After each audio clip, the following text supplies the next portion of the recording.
Morning. So this is the issues and debates recap for paper 3. This is the compulsory section for AQA Psychology A-level.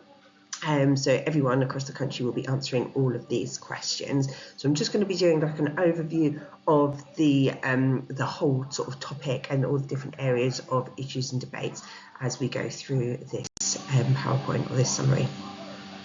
So as before, as I've mentioned, it's paper 3, issues and debates, comes at the beginning of the paper. So when you open your exam paper, this paper will feel bigger than previous papers because there'll be sections in there that other students will have learned. So my students have learned schizophrenia, gender and forensic, but there'll be other sections such as stress, relationships, and obviously you look for the sections that you've covered, but everyone will be doing the issues and debates, which is the first section as you go through. Any questions, you can pop them below, and obviously like and subscribe on my videos would be. So issues and debates in psychology, as you've been aware as you've come through your studies so far, we refer to these number of issues and debates, and you can use them in other essays as well. So again, paper 3 in your topic essays, you can refer to nature, nurture, reductionism, holism, in an essay on schizophrenia or an essay on gender. It's good to do that. So please, don't just sort of keep this isolated in that section. So we look at the different issues that might affect theory and research. So past psychological research has been considered that sometimes it might be sexist and culturally discriminative. So we're going to just try and sort of get to grips and look at some examples of that. And then has modern day psychology tried to address this? We know that there are a number of different schools of thoughts or approaches in psychology. So just because you've sat paper 2, don't forget those approaches. You can use those, or you will want to be using those in your issues and debates essays. And between each set, there's an assumptions about behind behaviour, and that's where the debate is. Is behaviour a product of nature or nurture? Is it a choice, or is it determined for us? Should we be looked at as a whole or individual parts which interact?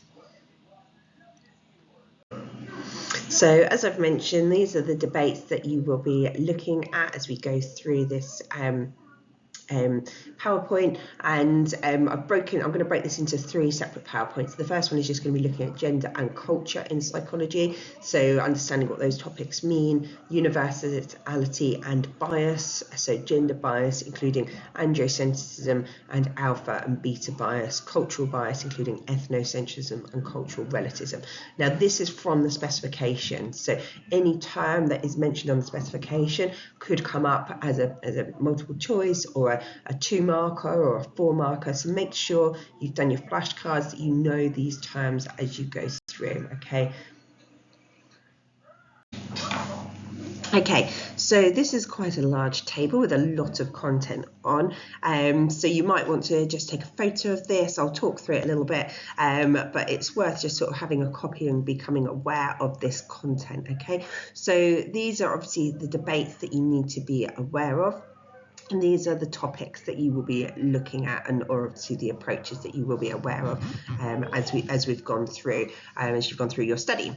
So you've got free will versus determinism. So you've got the biological approach follows the idea of biological determinism. So the behaviour is controlled biologically by factors such as genes, neurotransmitters, hormones, etc. You've got nature versus nurture. So the biological approach argues that behaviour is determined by biological factors such as genes, neurotransmitters, hormones, and brain structures. In terms of reductionism and holism, the biological approach reduces behaviour to biological structure, process, and ignores the whole person. It's normothetic. The biological approach suggests that humans share similar physiology and that we can take universal laws regarding behaviour. Laboratory experiments are used to generate quantitative data to make generalizations. It's scientific, it promotes scientific methods of investigation, and it has led to the development of numerous drug therapies to treat disorders like OCD and schizophrenia. So this isn't an issue and debate, and this one isn't really, but you could bring that in on an issue and debate, and we'll be referring to much of these topics as we go through. So these two, biological and behaviourist, they're both deterministic, but The biological has got biological determinism, whereas the behaviourist is environment, so factors around us. So it suggests that behaviour is determined by a stimulus response, e.g. classical or operant conditioning. It's opposite to biological in that it's nurture. Human beings are born as a tabula rasa and they're a blank slate, so behaviour is learned. You've got environmental reductionism, so the behaviourist approach reduces behaviour to a simple stimulus and response associations. It's nomothetic, so it creates general laws of behaviour, including cause and effect. So as I say, I'll go through and recap these terms, but you should be familiar with those. It's scientific, so it uses scientific methods to investigate key concepts like classical and operant conditioning, and it's led to the development of numerous treatments like systematic desensitization, flooding, and aversion therapy.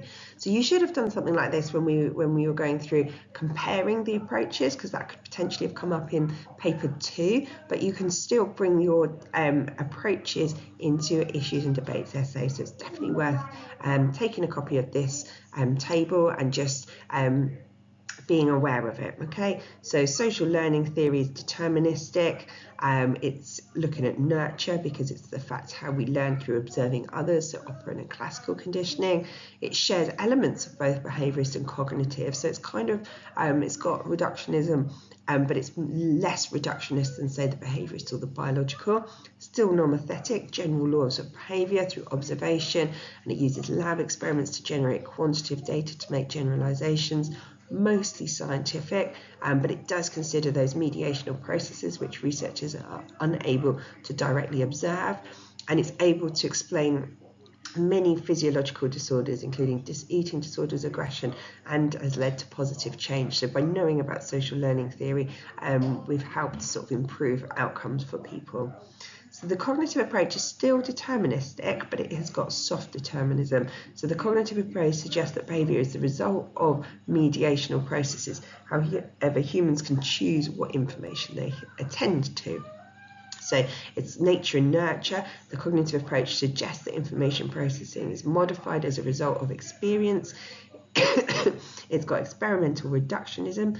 It uses studies, so memory and attention, reducing behaviour and processes into isolated variables for testing, so therefore it's still reductionist.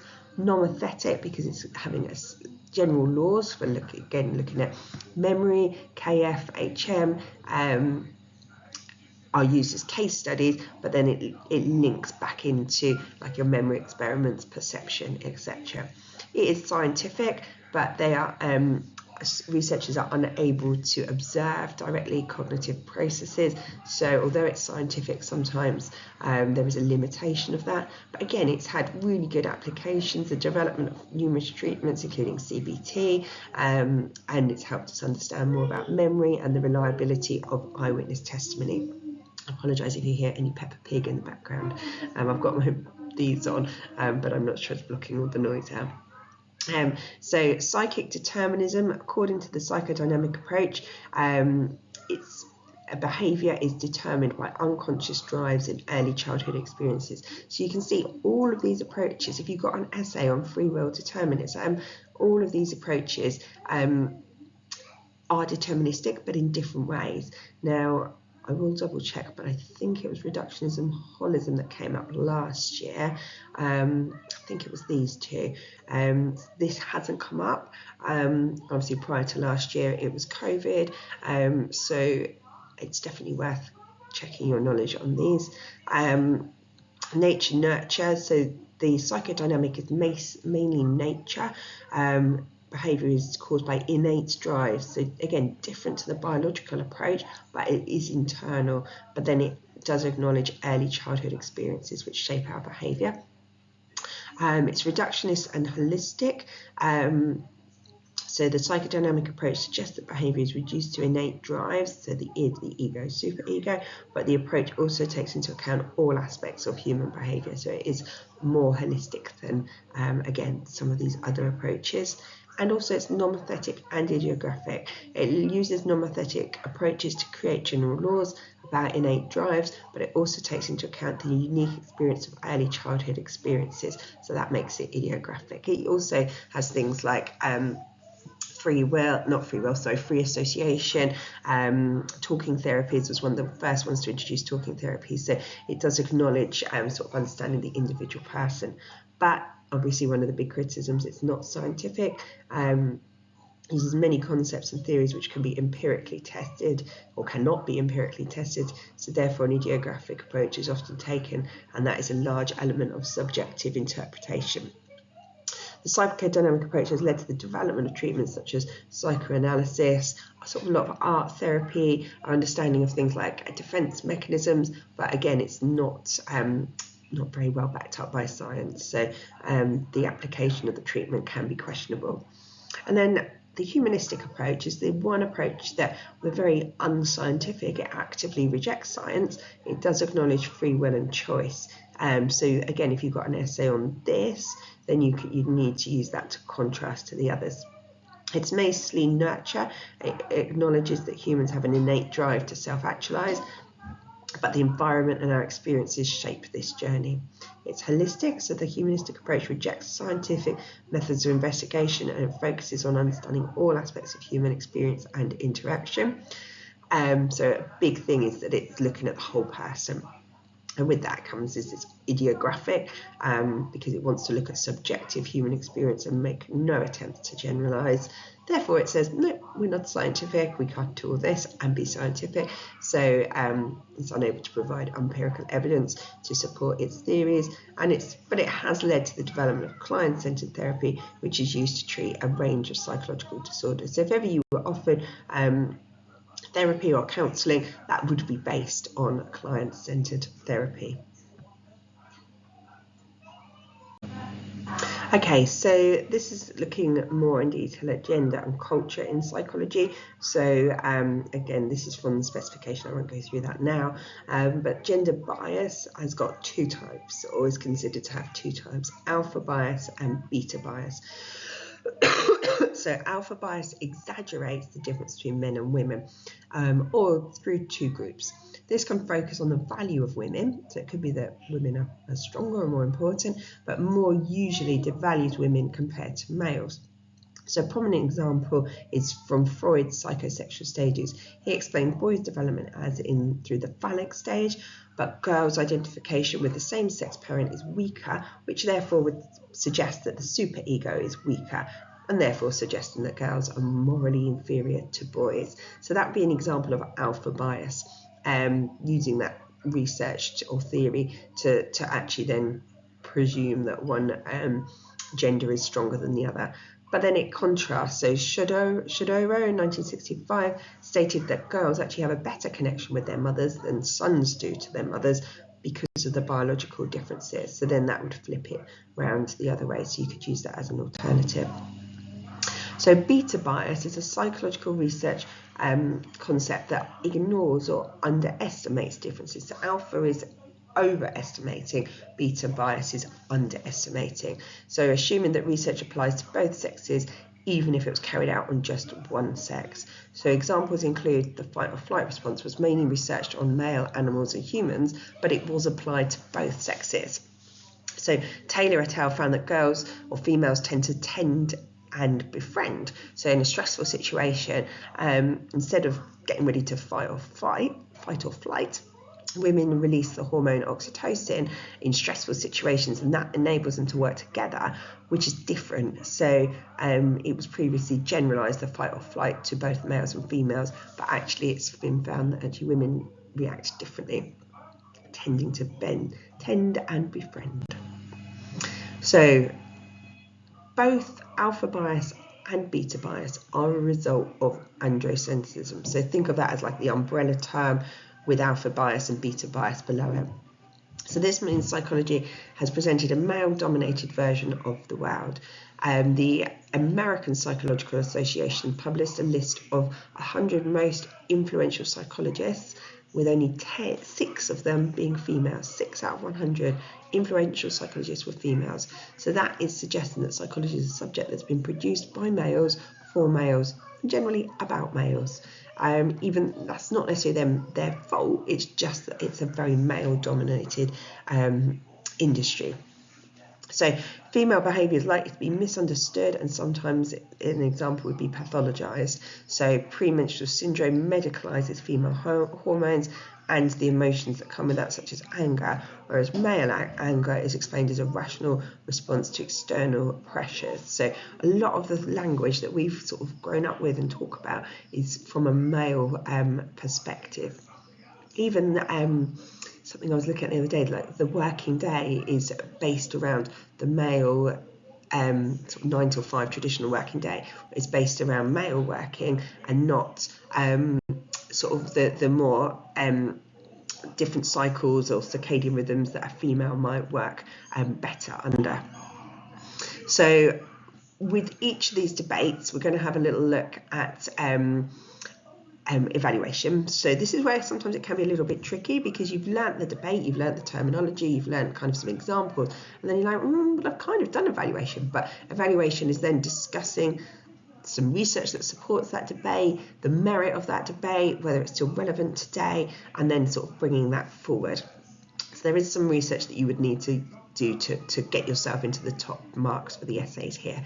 One of the feedback from the exam board last year was really just sort of reading the question, I know I always say this to you guys, to my students, but read every word in that question, because there'll be certain keywords in there which will mean that you just evaluate, I don't know, the research methods, or you're just evaluating one aspect of it, or you're just describing one aspect of it. So, you know, make your life easier, read that question so you're not describing everything and actually then losing marks.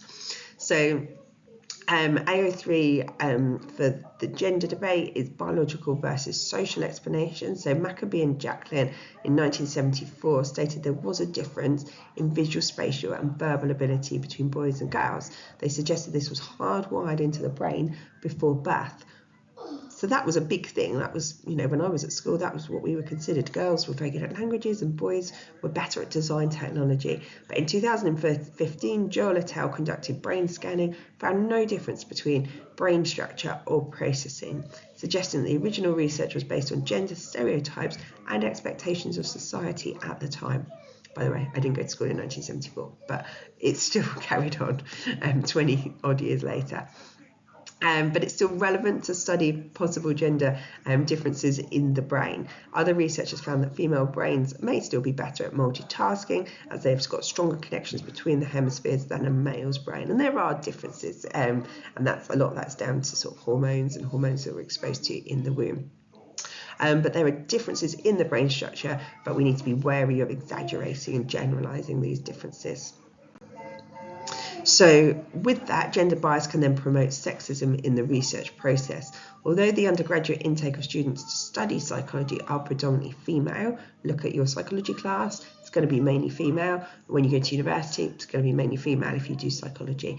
But the lecturers in psychology tend to be males. So that means the research is more likely to be conducted by males and may disadvantage female participants in the way that behaviour is attributed or interpreted. And hopefully this has changed. There's going to be more females working in lecturing positions.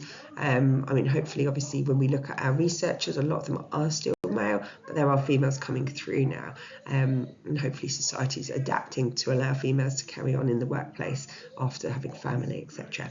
So therefore, gender bias may be coming through from university due to the gender bias occurring that comes through from society.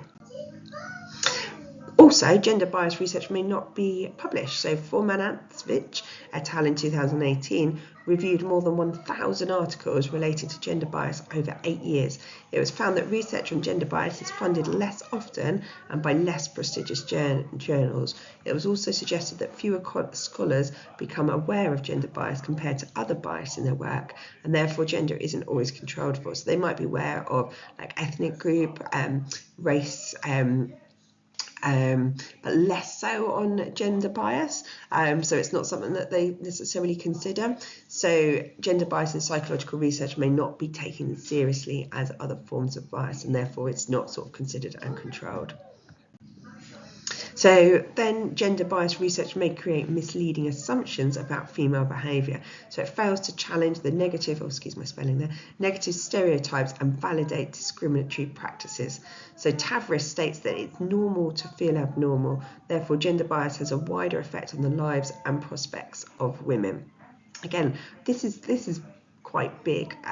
It's showing that actually things that were developed, designed for males is then applied for females. And I think some of you had this conversation about in female football, the research was always on males, and then they noticed that the females getting more ACL injuries in certain times when they're playing, and actually that's just because the research has always been on males and then just applied to females. So and that's not just in football, not just in sport, across the board. And it'd be the same if it was a more female dominant society going back to males, but or in a female dominant area. However, many researchers are now seeing gender bias as a tool to enable part of the research process. So Dambrin and Lambert reflected on the experiences of the smaller amount of women in executive positions in accountancy and how they can help interpret events. So just really sort of looking at how women are in a smaller group within a position in an accountancy firm and how they are interpreting events and working together to try and improve that setup. So that then leads on to ethnographic research, studying people's experiences of being involved in research and understanding their lived experience. So lived experience is a really big term in sort of psychology and theory and research now. So ethnographic research is like qualitative research, talking to individuals and understanding their own lived experience, or whether it's gender bias within the workplace, research, etc. So the next part that I'm going to be looking at, so that's just taking in the gender part. The next bit is looking at cultural bias. Okay, so these two are on the same double page spread, the same point on the specification. So it's unlikely you'd get a 60 marker just on one of them, but you could get an 8 marker on one of them. So cultural bias. So Henrik et al. 2010 reviewed hundreds of studies from psychology journals and found 68% were from the US and 96% from industrialized nations. Further research also found that 80% involved studying psychology students. So we're experts on people from the US, people from industrialized nations, and psychology students. Heinrich called this weird, not as in that's weird, but that was his acronym for Westernized, educated, industrialized, rich democracies, and then the not facts about the wider population. So if people from these cultures are the norm, then people from other cultures are considered abnormal, inferior, or unusual, because we're generalizing what we know about these cultures and onto other cultures, and obviously they're going to have different behaviour, different social norms, different expectations. So ethnocentrism refers to a form of cultural bias where one group believes their cultural bias is more superior. So Ainsworth's strange situation is an example of this. For example, in Japan, infants were more likely to be considered insecurely attached as they showed more distress on separation, but actually it was likely to be due to the fact they were rarely separated from their mother. So Ainsworth was coming in sort of saying, no, it's because they're insecurely attached, but actually they were so sort of stressed by what they'd actually experienced that it wasn't to do with that insecure attachment. So cultural relativism, again, this is mentioned on the specification, so know these terms. So emic and etic approaches refer to how cultures are viewed. An etic approach is where behaviour is looked at from outside of a culture and explains this behaviour as universal, so that's etic. Ainsworth is imposed etic as she placed the results of her research in the US on the wider population. So etic behaviour is looked at from outside of a culture and explains the behaviour as universal. Whereas emic refers to the idea where the single culture discovers things about a culture and explains within that culture. Therefore, they should be more aware of cultural relativism, and the things they discover are only relevant from in that culture that is studied. So emic is within, etic is applying into another culture. So a big limitation is that many influential studies are culturally biased. Many of those studies that we've looked at through our course. So Ash and Milgram, both carried out in the US, Zimbardo also, and then when they were carried out in cultures, different results were found. Collectivist cultures found very different results in conformity compared to individualist cultures. But it's considered that the difference between individualist and collectivist cultures is actually very limited. Therefore, the issue of cultural bias in social research is probably quite limited today. But you could use other examples in there. So obviously you can use Ainsworth, you could use the Romanian studies, you could use some elements of sort of mental health like schizophrenia, and how we pathologize that, and label it, eating disorders, etc., when actually they're quite culturally biased.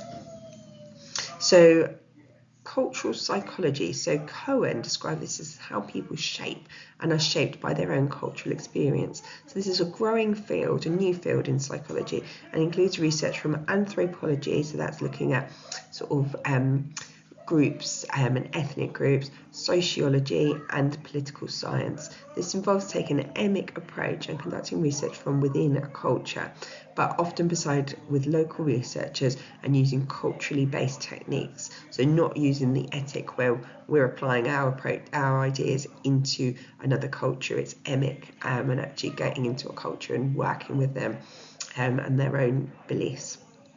So this may focus on just two cultures rather than a larger comparison of a number of cultures as well. So ethnic stereotyping is also an effect of cultural bias. For example, the first intelligence tests were based on American facts and knowledge on American presidents, but which were then meant people that didn't do so well and were considered mentally unfit, leading to sort of prejudice and other sort of impacts on their life outcomes. Okay, so this is the last bit of the focus on culture and gender for the issues and debates. So the first section of issues and debates. Obviously that's 27 minutes of this, so I'll pause it here. If you can like and subscribe, then you'll get obviously a notification when I put the next one up, which should be later today. And I've broken them into three slides, so 3 sections, and where we'll go over all of the issues and debates. Obviously rewatch this, go over that table at the beginning, make sure that you've got your notes up to date. If you've got any questions, just mention them on the chat below. And yeah, I will do my best to answer them. Thanks for watching.